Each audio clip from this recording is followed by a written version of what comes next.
Serie B-Win. Tutti i colori della passione.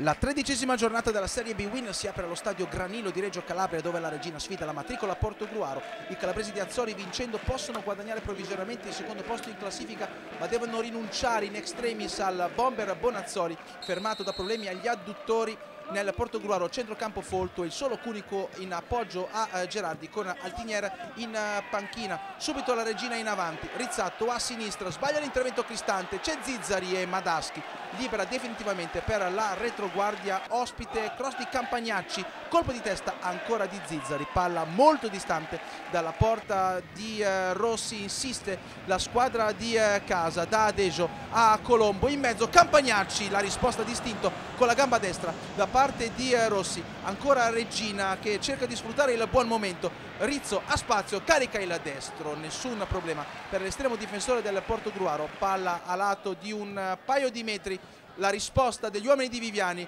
c'è Espinali, il sinistro velenoso, Puggioni deve adoperarsi per deviare una palla insidiosa in calcio d'angolo. Siamo già dall'altra parte però, con il colpo di testa di Missiloli che si perde all'atto veramente di un soffio. Vediamo la spinta di Cristante perdonata dall'arbitro Massa. Una buona partita finora, e l'assist di Cunico per Tarana, che spreca malamente un pallone al bacio da parte del suo capitano. Possiamo rivedere meglio dall'inquadratura dal basso, Cardin in mezzo, la palla filtra, c'è una mischia, Cunico, poi Gerardi che trova lo spazio per il destro, che però assolutamente da dimenticare. Torna in avanti la Regina, Zizzari, un tunnel, ancora Zizzari, il destro a lato con Rossi sulla traiettoria. Il numero 11 Amaranto si sta dando molto da fare per non far rimpiangere Bonazzoli.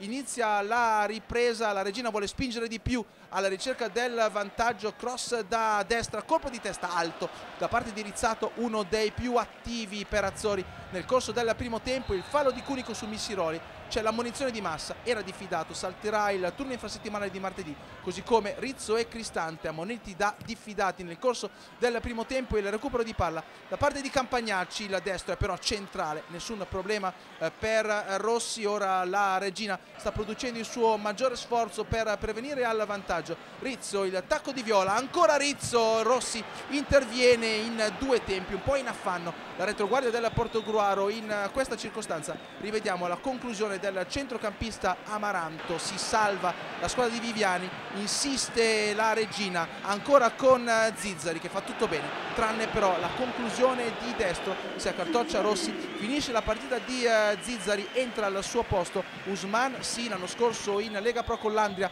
11 reti in 27 partite. Il Portogruaro in avanti da Schiavon per Tarana, il sinistro alto sopra la traversa, insiste la squadra di Viviani, Cunico per Boccalon, appena entrato, opportunità colossale per gli ospiti. Boccalon disturbato da Adejo, non riesce a chiudere. 43esimo della ripresa, il colpo di testa di Colombo, attenzione, arriva Missiroli, il vantaggio della Regina quando ormai il Granillo non ci sperava più, quando ormai Azzori non ci sperava più. Missiroli mette a bersaglio il terzo gol personale in questa Serie B-Win, prezioso l'assist di Colombo. Viene costretto a giocarsi in extremis la carta Altinier al posto di Tarana, ma è tutto inutile nonostante i 4 minuti di recupero. Vince la Regina 1-0 all'ultimo respiro sul Portogruaro.